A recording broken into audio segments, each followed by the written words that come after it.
एक दफा का जिक्र है। एक छोटे से खूबसूरत गांव में अदनान नाम का एक गरीब लेकिन बहुत ही रहम दिल किसान रहता था।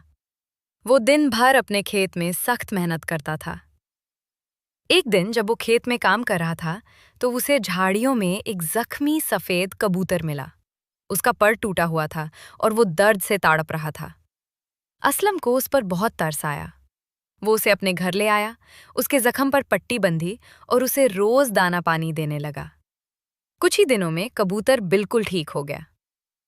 कबूतर के ठीक होने पर असलम ने उसे बड़ो ही प्यार से आसमान में आजाद कर दिया। कबूतर खुशी से उड़ गया, लेकिन वो किसान की इस दर्दमंदी को नहीं भूला था। वो उदास बैठा था कि अचानक वही सफेद कबूतर उड़ता हुआ आया और उसने किसान की हेठेली पर एक सोने का अनमोल सिक्का गिरा दिया।